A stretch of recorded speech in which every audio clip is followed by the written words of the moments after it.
मुल्तानी मिट्टी, हल्दी, चंदन, गुलाब जल, इस तरह की चीज़ मिला करके, या नीम का पानी मिला लें उसमें, तो नीम का साबुन हो गया, हल्दी चंदन का साबुन हो गया, कि वही मिट्टी वाला। तो अब एक चीज़ और है, अब ये गुरुजी की तरफ आ जाते हैं फिर वापस। गुरुजी क्या करते थे, एक दिन आए वो नहा करके, विनोद, मैंने कहा हाँ जी, बोले इधर आ। मैं आ गया जी।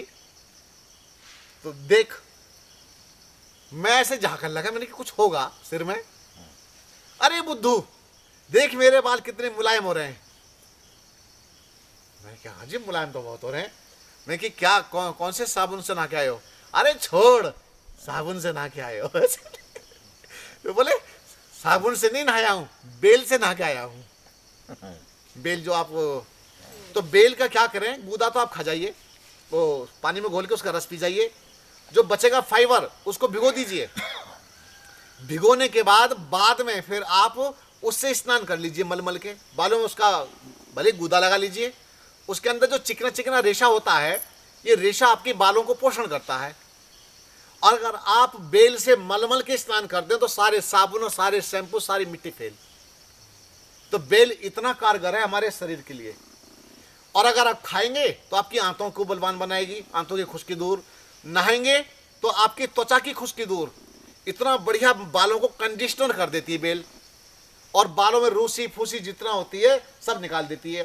तो आजकल बेल चल रही है, और ना भी हो बेल तो सूखे बेल का पाउडर ला कर रख लें, तो इससे आप स्नान करें तो आप अपने बालों की समस्या से सहज में मुक्ति पा सकते हैं। आप फेस पर भी उसको लगाइए, फिर बाद में नहाइए। तो बेसन से नहाइए, बेसन में थोड़ा सा हल्दी और नींबू दोनों का मिश्रण बना लीजिए, उससे आप स्नान कीजिए। साबुन की, केमिकल वाले साबुन की कोई आवश्यकता आपको नहीं है। तो अपने घर में आप इन चीज़ों को प्रयोग में लाइए। देखो माताओं, बहनों, बंधुओं, जीना तो है ना। मैं भी वही प्रयास कर रहा हूँ ना, कि जिससे हम कुछ नेचुरल ढंग से, अपने ढंग से जी सकें, इसलिए हम लोग ये शक्ति लगा रहे हैं। तो अगर आप इन सब नियमों को कुछ निभाएंगे तो निश्चित रूप से आपको बहुत लाभ मिलने वाला है। गुनगुना पानी पीना, टेम्परेचर कितना होना चाहिए, गुनगुना। क्योंकि आपको बता देता हूं कि पानी को शुद्ध करने का एक रास्ता ये गर्म करके गुनगुना पानी पीना भी एक शुद्धिकरण का रास्ता है। आप क्या करें, पानी को गर्म करें और पानी को गर्म बॉईल करें, बॉईल करके आप उसको रख दें। मेरी एक साइंटिस्ट से बात हुई कि पानी को गर्म करके रखें और रखने के बाद उसको गुनगुना रहने तक तो पी जाएं, जब वो ठंडा हो जाए फिर नहीं पीना चाहिए। वो साइंटिस्ट क्या बोलते हैं कि जो लोग पानी को गर्म करके रख देते हैं और ठंडा करके पीते रहते हैं, बोले वो हानिकारक है। और अगर आप वैसे उसको रख दें, पहले थोड़ी देर में उसके अंदर जो जर्म्स होंगे, जो भी कुछ होगा, वो सब नीचे बैठ जाएगा। फिर आप उसको छान करके आप वो पानी गुनगुना गुनगुना रहने पर, किसी चाहे बोतल है आपके पास में, जो भी है, या हॉट बॉटल रहती है लोगों के पास में, आप उसमें वो पानी रख लें, उसको पानी को आप पीवें। तो ये आपके लिए औषधि का काम करेगा। और ये ठंडे पानी की अपेक्षा ये पानी हल्का हो जाएगा। ठंडा पानी भारी होता है और उबला हुआ पानी हल्का होता है, और ये पचने में आपको बहुत लाभ देगा, जल्दी पचेगा। अब एक और व्यक्ति ने मेरे सामने चर्चा की, तो बोले अगर आप 1 लीटर पानी को 1 पाव बना दें, बॉईल करते करते, उबाल उबाल के 1 लीटर पानी को आप 1 पाव बना लें, तो 1 पाव पानी जो आपका बना, ये महा औषधि की तरह काम करेगा, महा औषधि की तरह काम करेगा। अब आपके सामने एक दुविधा है कि पानी किस में गर्म करें। आपके यहां पर एल्यूमिनियम के पात्र भी होंगे, कोई होगा, बिल्कुल यूज मत कीजिए। मैं भी धीरे धीरे सारे के सारे पात्र बदलने के पक्ष में हूं। दरअसल क्या है, मैं जो शिविर लगाता हूं, इससे मैं बहुत सारे परिवर्तन अपने पास में नहीं ला पा रहा हूं। क्यों? इन शिविरों से मुझे इतनी आय नहीं होती है कि जिससे मैं अपने और कदम कहीं बढ़ा सकूं। मेरे मस्तिष्क में, मेरे पास बहुत चीज़ें, और मेरे पास में ऐसे सहयोगी अभी नहीं आए हैं कि जो मुक्त हस्त से ये कहें कि आचार्य जी आगे बढ़ो, जो जो सामान चाहिए, जो जो चीज़ उपलब्ध आपको चाहिए, हम करवाते हैं। ये ऐसे सहयोगी अभी खुले मन से कहने वाले मेरे पास नहीं आए हैं। और जो राशि मेरे पास में आती है तो ये सफिशेंट नहीं होती है। मैं तो चाहता हूं कि जितने भी यहाँ के पात्र हैं सब बदल देने चाहिए। यहाँ केवल मिट्टी के और पीतल के और तांबे के पात्र ही हम प्रयोग करें। मिट्टी के पात्र लाने के पक्ष में हैं और ये सब बदल जाएं। जो मैं ये कहता हूं कि जो भगोने भी आपके पास में ना, हमारे पास में, मैं तो इस सब के सब विदा करने के पक्ष में हूं। तो कोई व्यक्ति थोड़ा सा इस तरह सहयोग के लिए हमारे पास में खड़े हों कि आचार्य जी सारे पात्र बदल दो सारे। तो ये मेरे लिए नहीं बदल रहा है, ये तो जितने भी लोग यहाँ आएंगे वो सब के सब यहाँ आगे भविष्य में आके लाभ उठाएंगे। तो पात्र बदलो घर के, एल्यूमिनियम के पात्र ये सब हटा दो अपने घरों में से, पीतल के बर्तन ले आइए और कांसे के बर्तन लाओ। पहले ना फूल का कटोरा होता था, कांसे का कटोरा होता था, ऐसी ऐसी चीजें लाइए। और पीतल का जो पात्र है, पीतल का कुकर बन चुका है, पता है आप लोगों को? पीतल का कुकर बन गया, उसकी कीमत 5,000 रुपया है। आज समस्या पैसे की नहीं है, आज समस्या है कि चीज अच्छी नहीं मिल पा रही है। मिट्टी का कुकर बन गया है। मिट्टी का कुकर तो यहाँ आपके यहाँ है, बिंदाल पुल के पास यहाँ पर रखा हुआ है, 1,000 रुपए का है। कहाँ पर, किसके हैं? ये कुम्हार बैठते हैं ना बिंदाल पुल पे, हाँ। तो बीच में जो बीच वाले पे जाइएगा तो मिट्टी का कुकर वहाँ है। मिट्टी की कढ़ाई भी उसके पास में है। मिट्टी के तवे की रोटी तो हमारे यहाँ बनती है। मिट्टी के तवे पर आप रोटी बनाइए। तो इस तरह के लिए इस तरह से आप मिट्टी के पात्र अपने घर में प्रयोग कीजिए। आप जानते हैं कि हांडी की दाल खाने के लिए अशोका होटल में जाते हैं लोग, और जरा सी कटोरी 250-250 रुपए की मिलती है। इतनी सी कटोरी 250-250 रुपए की मिलती है। शान से बैठ करके हांडी की दाल खा करके आते हैं। सुना, हांडी की दाल बड़ी फेमस हो रही है। तो ये हांडी की कढ़ी, हांडी की दाल, हांडी का दूध, ये सब कहाँ चला गया आपका? ये सब क्यों नहीं लेकर के आते वापस? जब ये जीवन दे सकता है तो भैया लाओ ना, बर्तन बदलो अपने घरों में।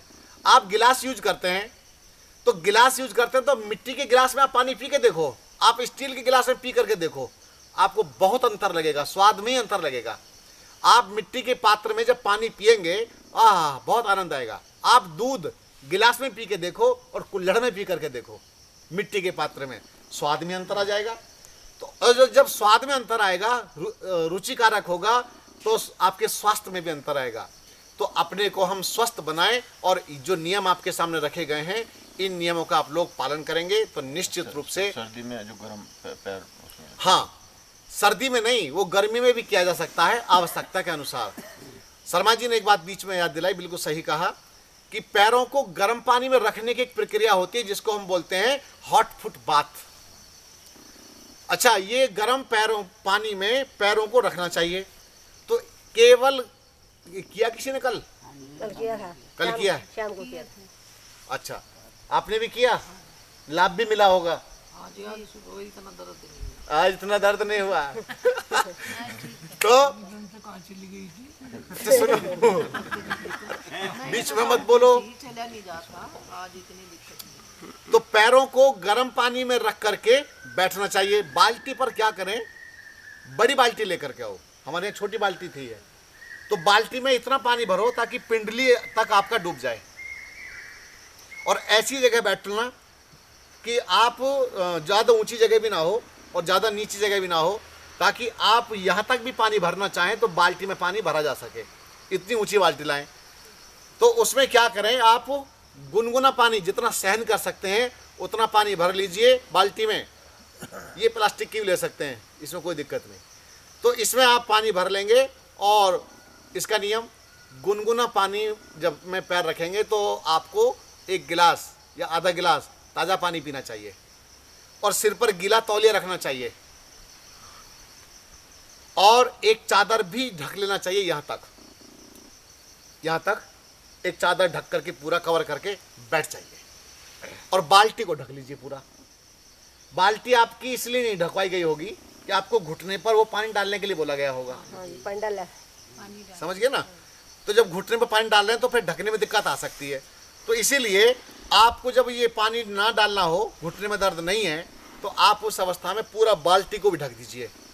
जुकाम क्या, बुखार क्या, शरीर का दर्द क्या, वेरिकोन्स की प्रॉब्लम क्या, और इससे ढेरों समस्याएं, और जिनकी पैर की एड़ियां फटी होती हैं, पैर की एड़ियां फट गई हैं, तो उन पैर की फटी हुई एड़ियों को भी उससे ठीक किया जा सकता है। कैसे? पैर जब आपके, यानी कि 20 मिनट तक आपको बैठना है, उसमें 15 से 20 मिनट तक बैठो और 20 मिनट के अंदर अंदर क्या होगा, आपके पैर की जो डेड स्किन है एड़ी की या आपके अंगूठे की, वो फूल जाएगी। और फूल जाएगी तो फिर क्या करेंगे, या तो पत्थर से, खरेरे पत्थर से, या झावा आता है, झावा मिट्टी का बना हुआ, वो ला के रख लें, या आजकल मॉडर्न समय है तो उसमें स्क्रैपर जो आता है उससे पैर की अच्छी तरह सफाई करो फिर घिस के, क्योंकि जो डेड स्किन है वो फूल चुकी है। फिर बाद में आप या तो शुद्ध देसी गाय का घी या नारियल तेल या फिर ये सरसों का तेल अच्छी तरह से मलो, कस के टाइट हाथ से, और पूरी यहाँ तक कि घुटनों तक की मालिश कर लीजिए। पर करना एक एक पैर की, एक पैर निकालो तौले से पूछो, मालिश कर लो। फिर उस पर आप चाहें तो अगर दर्द अधिक है तो थोड़ा कपड़ा लपेट लो, हवा ना लगे, फिर दूसरा पैर निकाले उसकी सेवा कीजिए। तो ये जब आप काम करेंगे तो आप देखेंगे प्रातःकाल में आपके पैर जब आप देखेंगे एकदम सुंदर सुंदर पैर दिखाई देंगे। अगर आपने 3-4 दिन ऐसा कर लिया तो एकदम पैर चमकते चमकते दिखाई देंगे बढ़िया, और आपके शरीर की ढेरों व्याधियां केवल इस प्रक्रिया से ठीक हो जाएंगी। ठीक है जी।